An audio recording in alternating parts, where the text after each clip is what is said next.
ইনশাআল্লাহ ভালো আছি ভাই। একটু জোরে কথা বলতে হবে। ভালো আছি। কেমন ভালো আছেন? কেমন ভালো আছি ভাই, না থাকার মতো। কেন, কি হয়েছে? আমার তো কি হয়েছে, ছোটকালে বাবা মা মারা গেছে, আজ 15 বছর ধরে বাবা মা মারা গেছে। আমার শুধু একটা বোন ছিল, সেই আমরা দুটো বোন, একটা বোনের বিয়ে হয়ে গেছে আর আমি একাই। কিছুদিন লোকের বাসায় কাজ করলাম। আমাদের বাড়িটা নদীর পাড়ে ছিল, গ্রামের নাম চরভদ্রসন। ওখানে আমাদের নদীর পাড়ে আমাদের বাড়ি ছিল, নদীতে আমাদের বাড়িটা ভেঙে নিয়ে গেছে। শুধু সাধারণ একটু জায়গা আছে, ওই জায়গাটার ভিতরে একটা মাটির ঘর আছে। মাটির ঘরটা কখনো বৃষ্টি আসলে ভিজে যায়, সমস্ত কিছু থাকার মতো কোনো সমস্যাই নাই। এখন আমি অনেক কষ্ট বেদনা নিয়ে যে ইউটিউবের সামনে দাঁড়াইছি, কোনো ভাই যদি আমাকে একটু হেল্প করতো থাকার মতো, আমি তাকে সারা জীবনের জন্য ভালোবাসতাম। কিন্তু আমি একটা গৃহস্থর বেটি, আমি তো কোনোদিন ভাবি নাই যে আমি আজ ইউটিউবের সামনে দাঁড়াবো। আমার নাম ফাতে, আমার বাড়ি ওখানে। তো এখন আল্লাহ ছাড়া আমার আর কেউ নাই। আমার পায়ের নিচে মাটি নাই, মাথার উপরে ছাতি নাই। আমি 5 ওয়াক্ত নামাজ পড়ি, কোরআন শরীফ পড়ি। আমি অনেক কষ্ট বেদনা নিয়ে আজ থাকি, কখনো খেতে পারি, কখনো পারি না।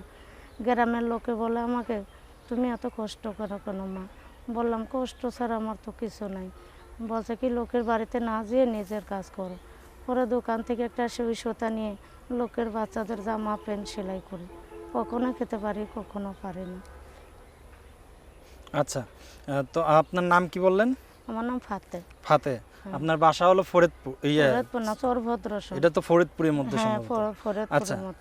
প্রিয় দর্শক, বরাবরের মতো বলে আসে, আমরা বিভিন্ন সময় বিভিন্ন মানুষের জীবনের গল্পগুলো তুলে ধরি। তো আজকে ফাতেহা আপুর একটু কিছু কথা শুনলাম। আসলে আপনার জামাই কই গেছে? না, আমার বিয়ে হয় নাই। এখনো বিয়েই হয় না, না? আমার 17 বছর বয়স, আমার কোনো বিয়ে টিয়ে হয়নি। আচ্ছা, তো এখন কি বিয়ে করতে চাচ্ছেন? হ্যাঁ, যে আমাকে থাকার মতো একটু সম্মান মতো, আমাকে পর্দা মতো একটু রাখবে, যে আজীবনের মতো আমাকে ভালোবাসবে, সে কালো হোক নাহলে ধলা হোক, সেটা আমার কোনো সমস্যা নাই। যে আমাকে একটু আশ্রয় দেবে, জীবনের তেমনি ভালোবাসবে, আমি তাকেই বিয়ে করব। আচ্ছা, তো এর আগে কি আপনি কখনো প্রতিবেদনের সামনে আইছেন? না, আমি জীবনের প্রথমে আজকাই ইউটিউবের সামনে দাঁড়াইছি। তো আপনার আত্মীয় স্বজনের মধ্যে কেউ কি আপনাকে পছন্দ করে না?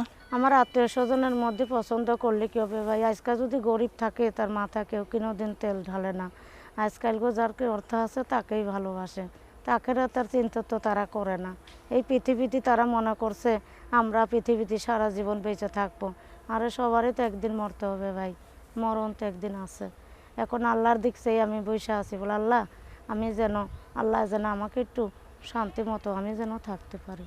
আচ্ছা, তো যদি কেউ আপনার সাথে যোগাযোগ করতে চায়, যোগাযোগের কোনো ব্যবস্থা আছে? হ্যাঁ, আমার যোগাযোগের যদি আমার সাথে সে করতে চায়, আমি মোবাইলের মাধ্যমে আমি যোগাযোগ করব। দর্শক, আমি তার মোবাইল নাম্বারটি বলে দিচ্ছি, তবে এই নাম্বারটির মাধ্যম দিয়ে অনাকাঙ্ক্ষিত কোনো দুর্ঘটনা ঘটলে অবশ্যই চ্যানেল কর্তৃপক্ষ দায়ভার নেবে না, সকল কিছু যাচাই বাছাই করে নেবেন। তার মোবাইল নাম্বারটি হলো 01842673746। আমি আবার তার নাম্বারটি আরেকবার বলে দিচ্ছি, তবে বরাবরের মতো বলে আসি যে এই নাম্বারটি শুধুমাত্র বিনোদনের জন্য করা হয়ে থাকে। তার নাম্বারটি হলো 01842673746, 01842673746। তো দর্শক, আমরা অনুষ্ঠানে একেবারে শেষ পর্যায়ে, সবাই ভালো থাকুন, সুস্থ থাকুন, আল্লাহ হাফেজ।